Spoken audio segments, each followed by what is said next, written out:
This is Jeffrey Sachs. Welcome to the Tradition Podcast. Subscribers can access the full content of our recent summer issue at traditiononline.org. If you're not yet a subscriber, visit us anyway for the array of direct digital content we make available 2 or 3 times a week and sample our back issues, now open access. While you're on the site, give yourself a subscription to never miss one of our quarterly print journals, or gift a subscription to someone in your life, perhaps a younger reader who should be receiving our Journal of Orthodox Jewish Thought. In the realm of Jewish medical ethics, brain death is the topic which just will not die. With the advent of technologies and medical developments since the mid-20th century, questions about the halachic definition of death have gone from the largely theoretical or philosophical to painfully practical for physicians, patients, and their families. Perhaps no other rabbinic figure has factored in quite so significantly on this subject as Rav Moshe Feinstein, Zecher Tzadik Livracha, the preeminent posek of the last century. However, the contours and applications of Rav Feinstein's position have been intensely debated. In a new piece of research, which surfaces some relevant new points of evidence, Dr. Noam Stadlan offers a re-understanding of Rav Feinstein's ruling, argues that he defined death as irreversible apneic coma without regard for the continued presence of heart function. This has various significant implications for end-of-life care, organ donation, and other issues. In this episode of the podcast, Stadlan joins me to discuss the article, as well as larger trends in the field of Jewish medical ethics, the partnership that should or could or does exist between physicians and medical research on the one hand, with poskim and rabbis on the other, and also how come our readers are perennially interested in this field of medical halakha. You can read Noam Stadlan's essay, Revisiting Rav Moshe Feinstein's Definition of Death, in our winter 2024 issue, now open access at traditiononline.org. Dr. Noam Stadlan, MD, is vice chairman of the Department of Neurosurgery at NorthShore University HealthSystem in Evanston, Illinois. Here's our conversation. Welcome to the Tradition Podcast, Dr. Noam Stadlan. Thank you very much, Rabbi Sachs. It's a pleasure to be here. Thank you for having me.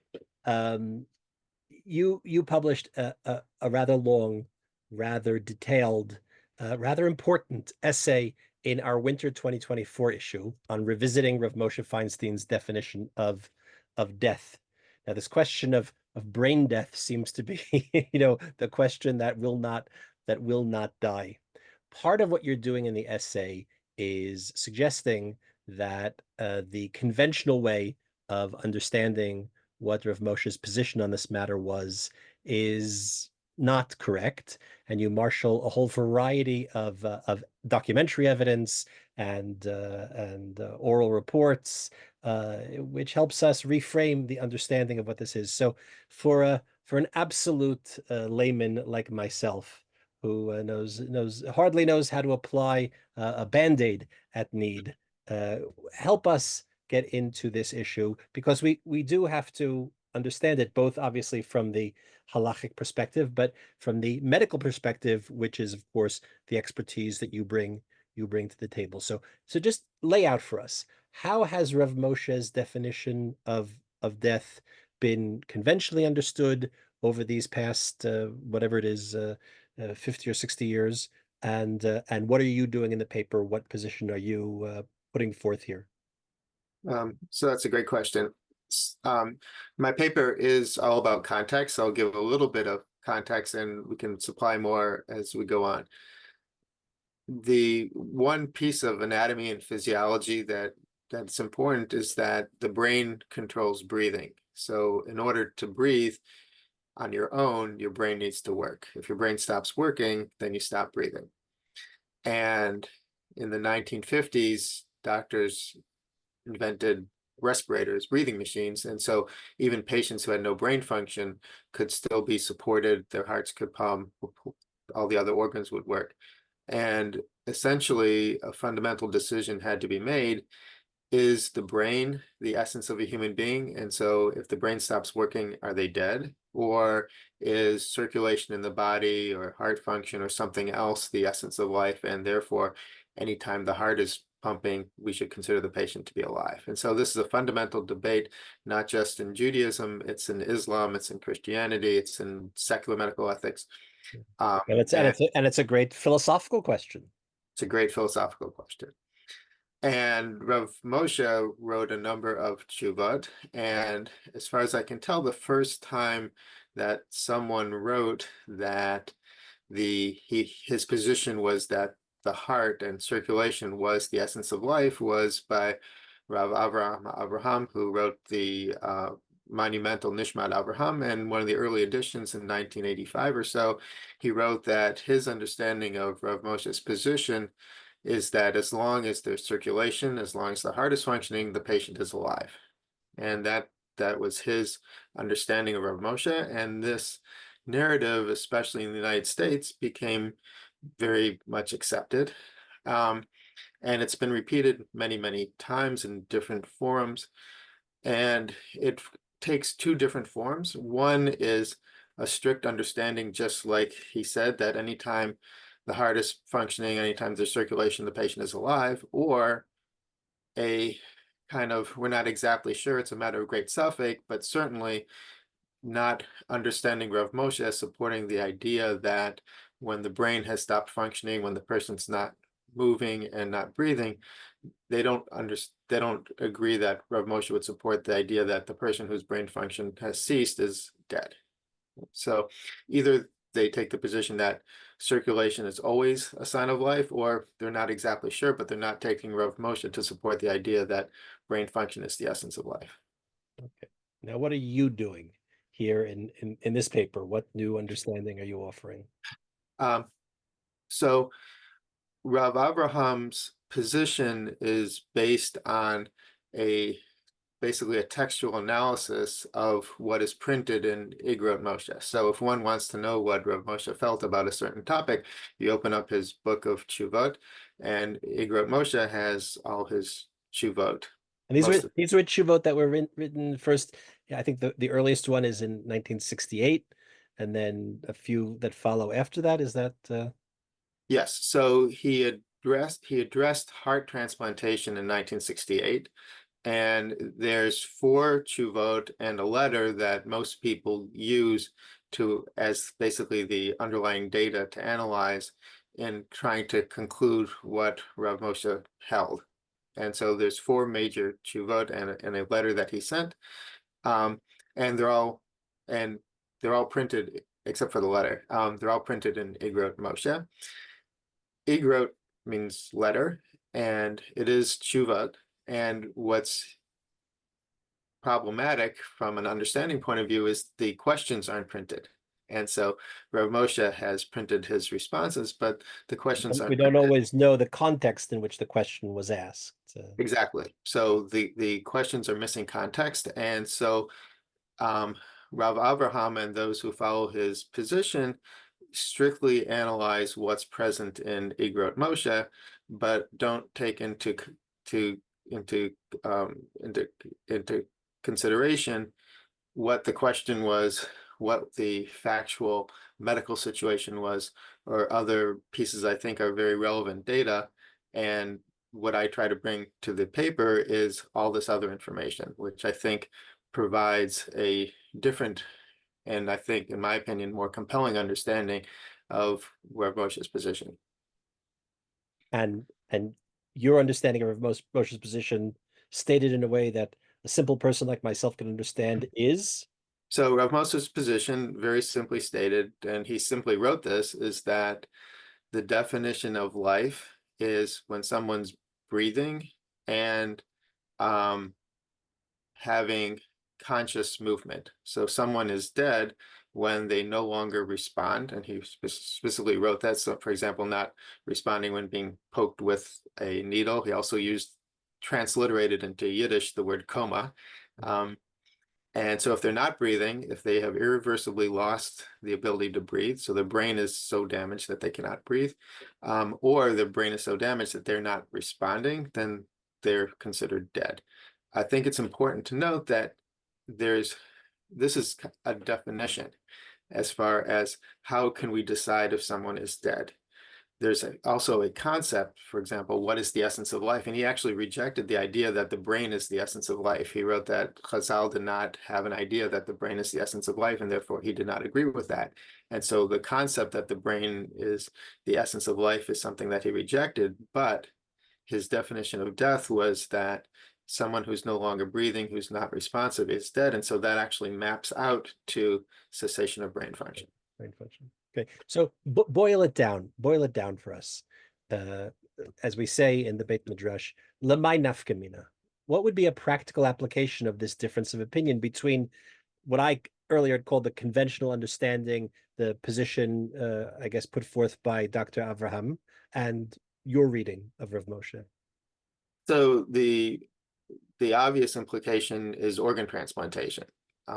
Except for very few, everyone agrees that we should not murder someone to take their heart and give it to somebody else.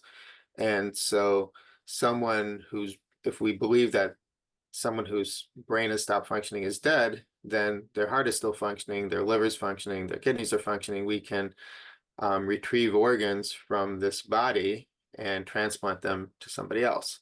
On the other hand, if we believe that as long as the heart is beating, the patient is still alive, then we would be murdering them by taking those organs, and we don't want to do that. And so organ transplantation is the nafka mina.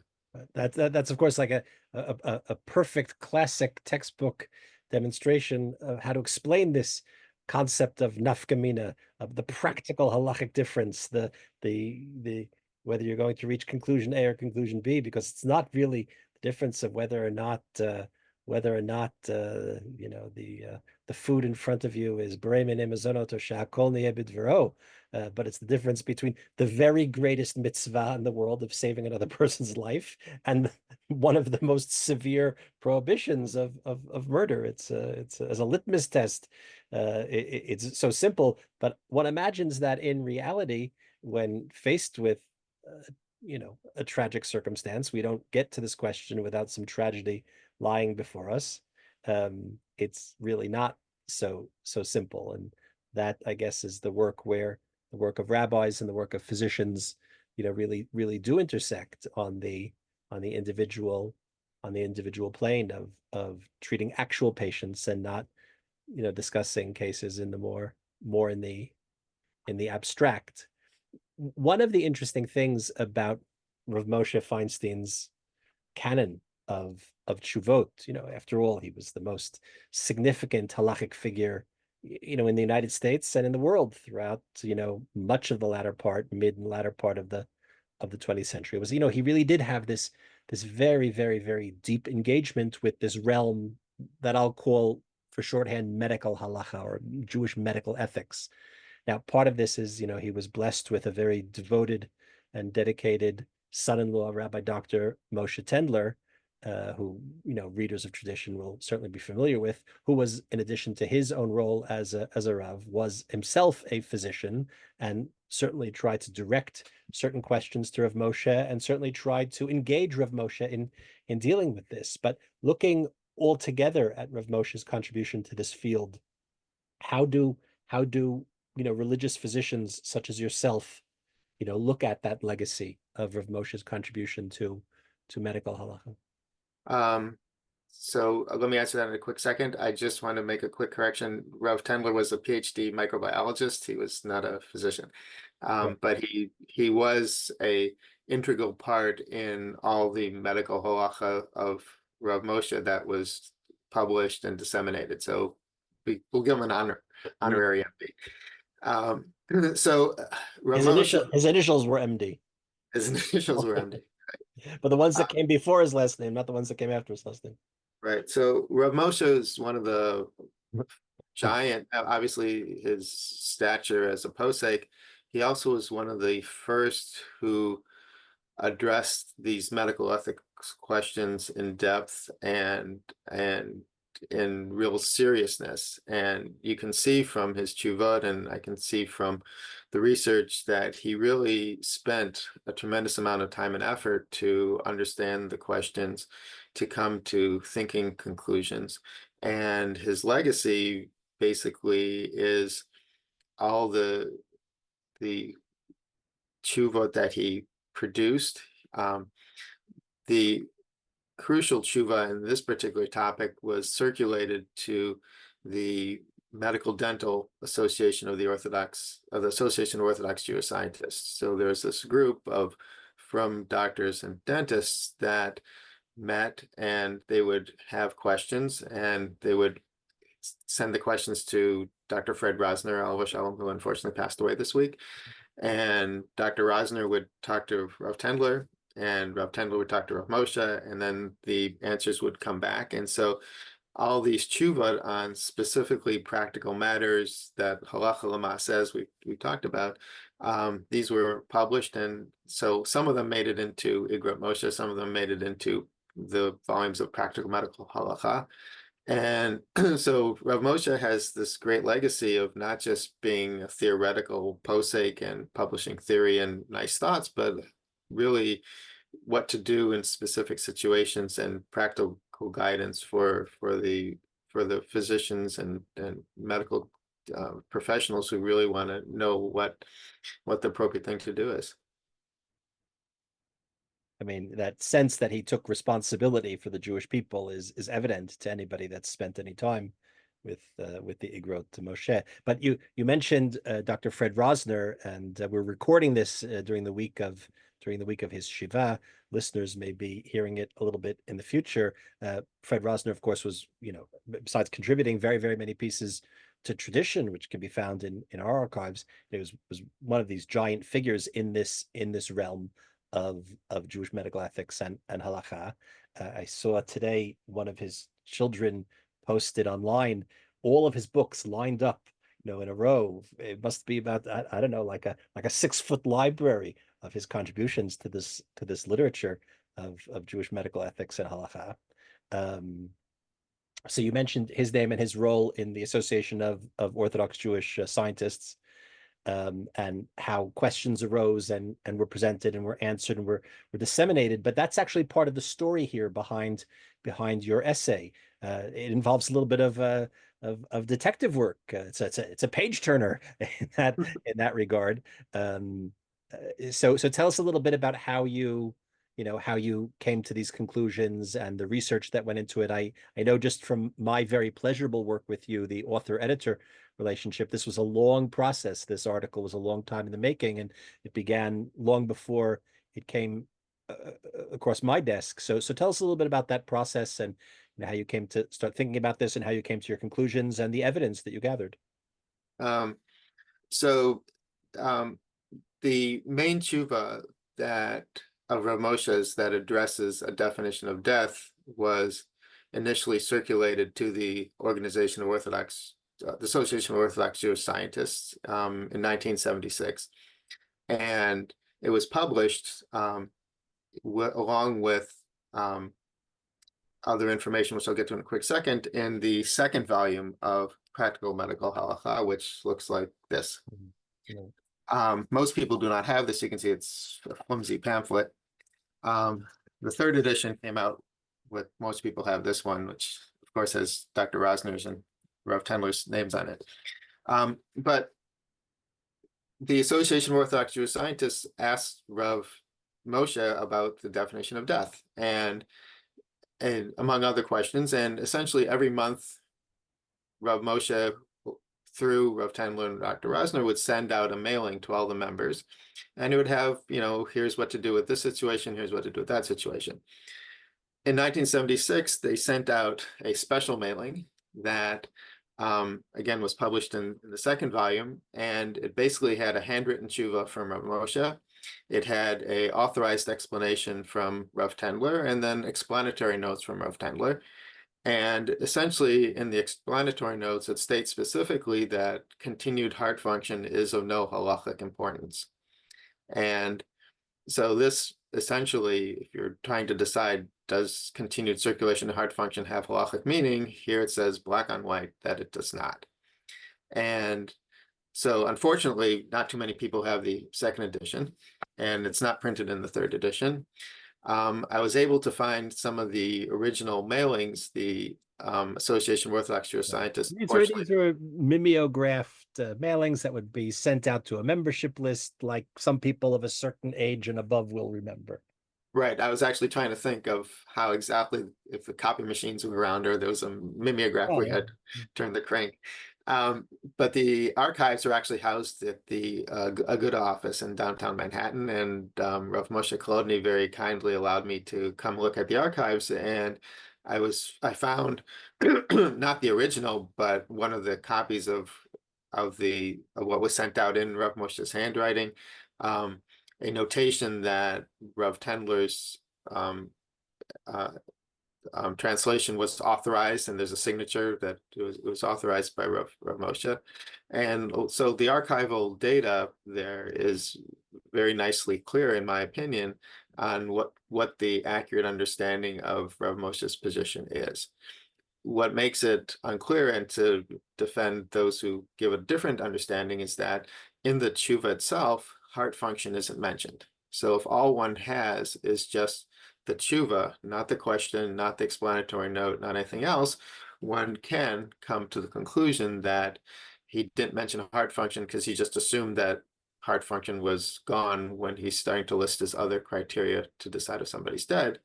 But if you have the context and everything else that was printed with it, then I think you have the accurate understanding. Mm-hmm. Your essay is this, interesting presentation of the halachic data, the reception history, and in your reading, the misreading of Rav Moshe's actual position.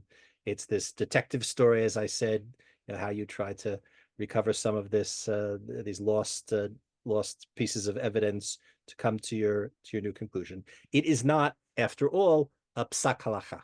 And to be clear, you're a physician, not a Rav, and tradition doesn't publish piskei halakha. But nevertheless, this relationship between medical research and research into matters of the intersection of halakha and medicine is meant to shape halachic reasoning and paskening.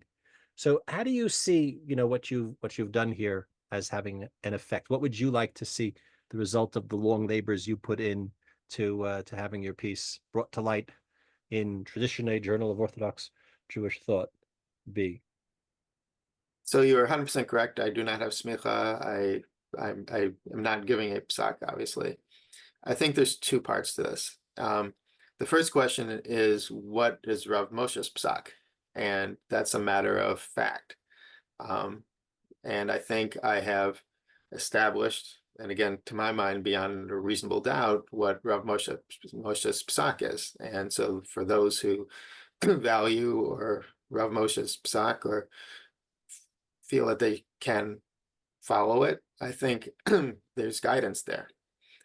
I also think that on halachic matters, there's psak, but there's also facts. And physicians, scientists, our job is to make sure the facts are there. And I think in some cases, the facts make the halakha pretty obvious. Obviously, we're not going to say this is exactly what it is, but for those who find the facts compelling and they're going to apply the halakha on their own, then they have facts upon which to rely. It's been your experience that there's a kind of mutual interaction, respect, interest across this divide?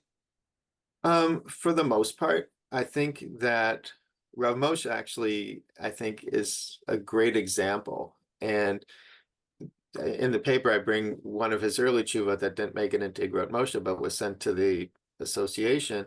He had a definition of death years before, which is based on what I would call pre-modern understandings of the body. So before one could support, before there were transplants, before there were heart-lung machines, before there was artificial circulation, before there were respirators, you could think of the body as one integrated part, so that if any part stopped, everything else would stop. And under that conception, there was no need to decide what was the essence of life because everything stopped at the same time. And so that's a pre-modern conception. And you also didn't have the nafkamina that we spoke about of, the ability to harvest remaining organs and transplant them. So right, it was all theoretical, and the main issue was, when should we bury them, and we need to bury them quickly under halakha. And then with transplantations and with the ability to have artificial organs, artificial circulation, it became necessary to divide the body and figure out what parts are important and which parts aren't. And so there's a pre-modern conception, and Rav Moshe's first definition of death clearly operates under that pre-modern conception. And then Rav Tendler documents that Rav Moshe spent 3 years studying the topic, and he lists a number of different doctors that he talked to. He went to see patients who were brain dead. He reviewed records. He clearly put in a lot of time and effort, and his tshuva in 1976 reflects a very sophisticated understanding of the situation. It reflects a very sophisticated understanding of what technology had been accomplished, and he clearly changed his paradigm to understanding and trying to parse out what is crucial to life and what isn't. And so I think that's a great model of how poskim hopefully take into account the medical data and what the obligation of physicians and medical experts have. And I would add that a lot of definitions of death have been buffeted by new scientific understandings, new technology, and things like that. His understanding, his definition that life is over when someone has irreversibly stopped breathing and is not responsive, that actually is still valid and applicable 40, 50 years later. I think that's a testament to its greatness. Let me ask you a question, maybe a more kind of theoretical question or meta question about this whole field. I know, sitting here in the corner office of the Tradition World Headquarters, we have a pretty good sense of what our readers are interested in. As a journal of Orthodox Jewish thought, we define that term rather widely. And we publish on an array of topics: Machshevet Yisrael, Parshanut HaMikra, Minhagim, Jewish history, halakha. All of these things are matters which, of course, as Rabbi Soloveitchik very famously taught us, halakha itself is the source of machshava. But I do know that this topic, this general field of what I'll call Jewish medical ethics or medical halakha, is of wide interest to our readership for reasons that I don't even necessarily personally understand myself. They're all realms of halakha that impact people's daily lives, which they take very little interest in. I often think it's like, car mechanics. Most of us own and operate motor vehicles, but we cannot explain to you the mechanism of the combustion engine or what a carburetor is or does.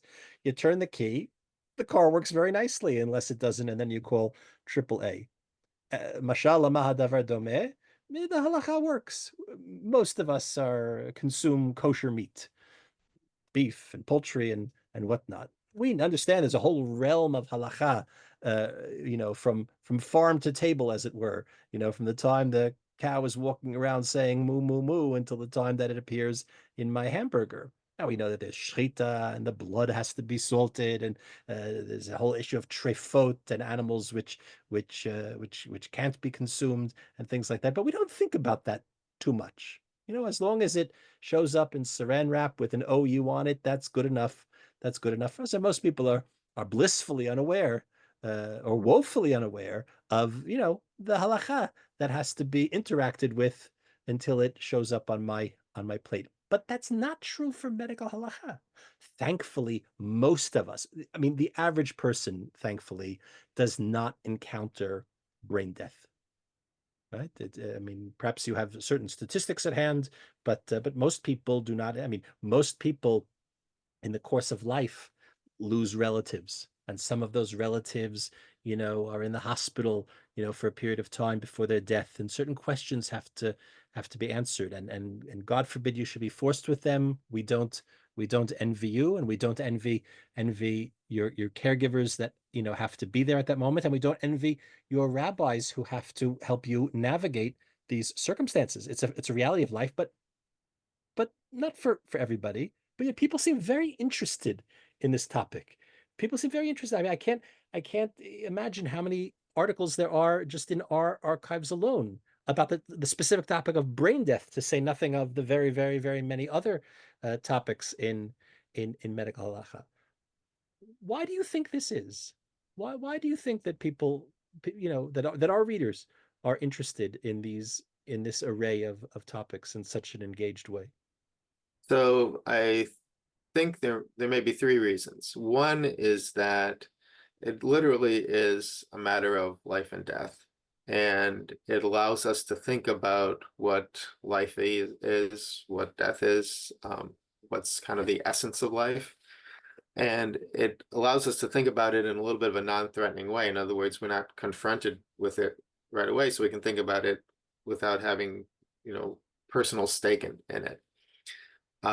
And I think that's the same for other areas of medical ethics. In other words, you don't see a whole lot of shuvat on Brit Mila or other things like that, but there are more topics that we want to think about. So, for example, end of life care, life versus suffering, surrogacy, what's the definition of motherhood? So there's interesting topics that we can think about kind of in an abstract and a lot of people have their own ideas about it, and so that they can bring their own ideas to the table. Number two is that the technology, at least since 1960s, is new. So it's always in the news. There's always an article about some miraculous transplant. I think the most recent article was a kidney transplant done under local and spinal anesthesia without general anesthesia. Yeah. I'm queasy just thinking about it. So it's in the news, it's in the public consciousness, and people are usually interested in what's being discussed. The third is that it's been very controversial, and there are certain topics, especially in Orthodoxy, I think, that have been made into something beyond themselves. And it's been something of a dividing line that's been made by some into a dividing line between those who are more fundamental understanding of text or more literal understanding of text, and those that are willing to have less than literal understanding of text. And so the distinction between those who think that cessation of brain function is death versus those who think circulation is death maps in Islam and Christianity. I've actually have a paper on this, that those who are more fundamental usually go more for circulation, and those who are more liberal go more towards brain death. And this is kind of the modern orthodoxy of Islam holds the same as the chief rabbinate. So this maps, and it's been very controversial, especially in the 1980s with the chief rabbinate decision accepting cessation of brain function as death. In the early 90s, the RCA was looking at healthcare proxies, and there was big discussions about organ donation at that time. And so it's been a very controversial topic, again, made bigger than it is by the political or other sort of considerations. And so that's where we are. So we come down to the bottom line, as your paper concludes, that Rav Moshe's authentic position was that irreversible apneic coma without regard for the continued presence of heart function is in fact the halachic definition of death. Correct. And that is the bottom line of a fascinating article, which really helps the layman understand this complicated interaction, this intersection of halakha and medicine, as presented by Dr. Noam Stadlan in Revisiting Rav Moshe Feinstein's Definition of Death, appearing in the winter 2024 issue of Tradition, now open access at traditiononline.org. Noam, thanks for being with us. Thank you very much. It's been my pleasure.